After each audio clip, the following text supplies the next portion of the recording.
elected, how would you address climate change? Good question.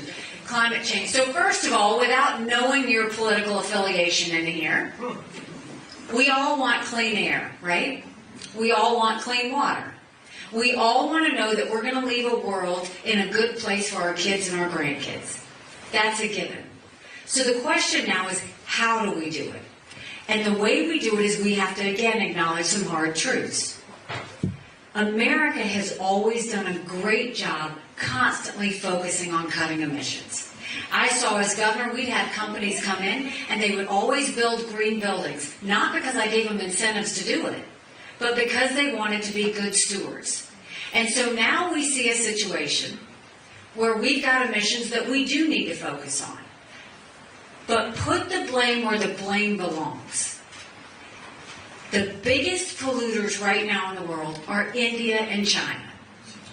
And when I was at the UN, we got ourselves out of the Paris Climate Agreement. Why? Not because we didn't care about the environment, but because we did care about the environment. Because America had put all these regulations on ourselves to be a good steward of the environment. And you know what China's plan was? They would deal with it in 10 years. I can promise you, 10 years never comes. You look at all the coal production that they are doing, they haven't even stalled it. They continue to build coal plants constantly, and no one is stopping them.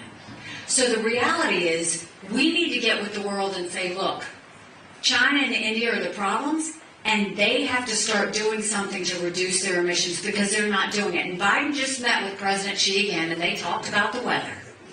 And they talked about how they were going to do right by the environment. But what was the deal? The deal was that Biden would stop sanctioning their police institutions, which allows them to do human rights abuses against the Uyghurs, if we would go and basically loosen things up for them so that they could not have to have those sanctions, and they would start working on the environment instead. And they would not only do that, they would start working on the fentanyl flow. First of all, every one of those companies that does the precursors that sends over fentanyl, China could stop it like that. They control every company and they could stop it. When it comes to the environment, China said, we'll start talks. I did talks with them every day at the United Nations. They are not going to do anything about the environment.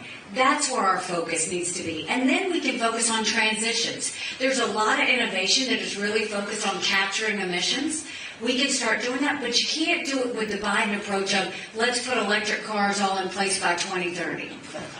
Because the reality is, all those green subsidies that he did, and saying you're going to do electric cars by 2030, number one, even if we all did it, which it's proven Americans don't all want electric cars, the infrastructure's not there. We don't have enough, and it's not just charging stations.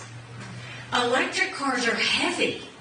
Our roads and bridges couldn't handle it if everybody suddenly started driving an electric car in 2030. So we will have conversations about the environment. We'll talk about transitions, but we'll do it in a way that doesn't harm Americans and actually puts it on the backs of those that are the big polluters in the world.